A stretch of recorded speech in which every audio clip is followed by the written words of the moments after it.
Excretion. Welcome back again to Godfrey Mumbi Academy. So if you're new to the channel, make sure that you subscribe and you leave a like and you let us know where you are watching from.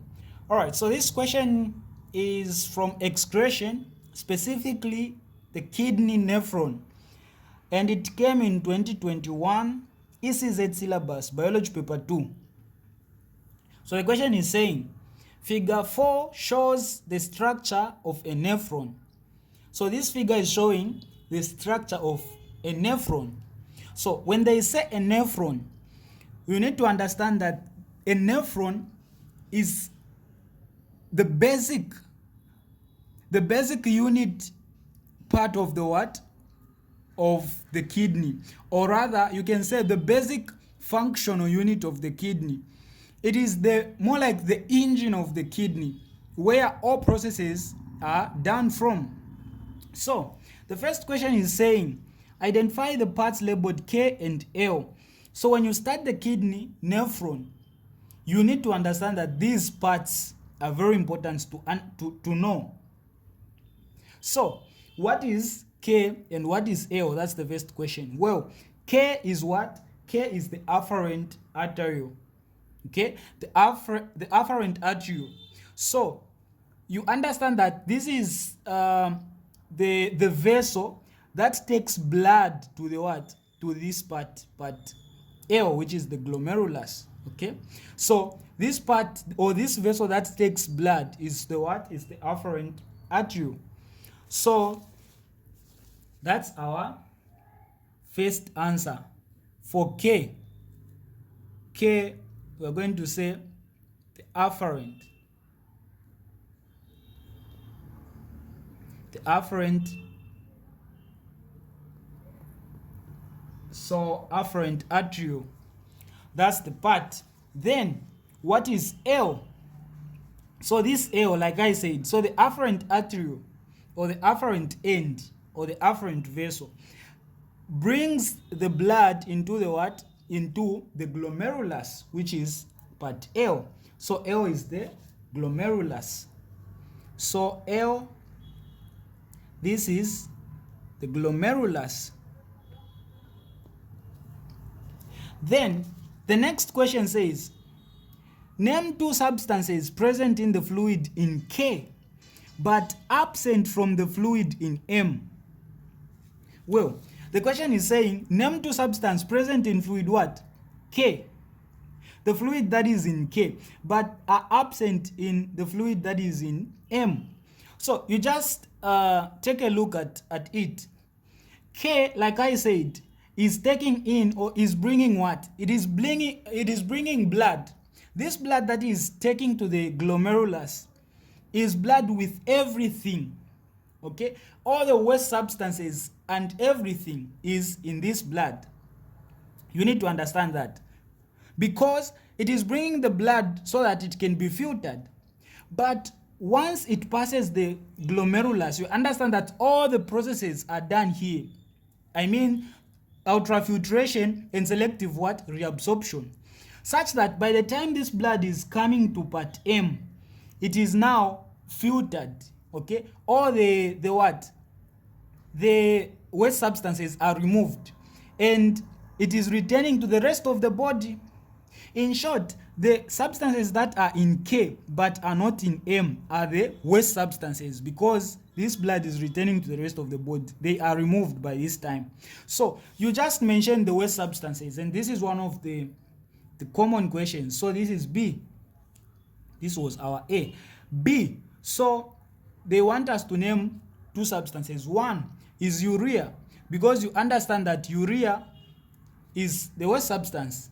Okay, it is not present in the blood returning into the rest of the body. Number two, excess salts. Excess salts. Even excess mineral, excess water is also there. Okay, excess salts or excess what? Water. So these are the best answers. Then the following question says, give two reasons for your answer in B, one above. So why have we said urea is not present in M? Okay, why?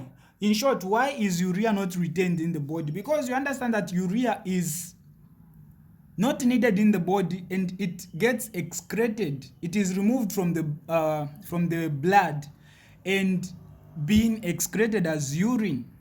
So reason you say for urea, because urea is removed from the blood. It is removed from the blood and excreted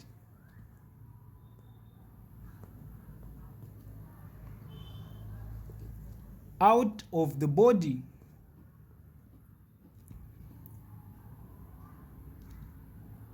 in urine. As simple as that. Then when we come to the second one, the excess salts and water, why do we say they are not present in the blood remaining in the body? Well, you understand that for water, we need a balanced we need balanced levels of water, right? No wonder here you should say excess. If you just say water or salts, that's wrong, unless it is excess. So for reason 2, we'll say why is water removed? So we'll say because. So you just take one, I think is better, either water or salt. So if you take water, you say because water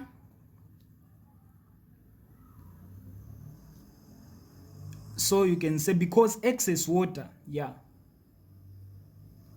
excess water is removed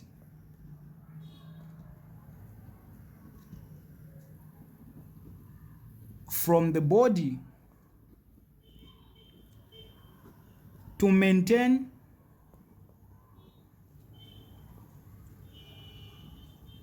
constant and balanced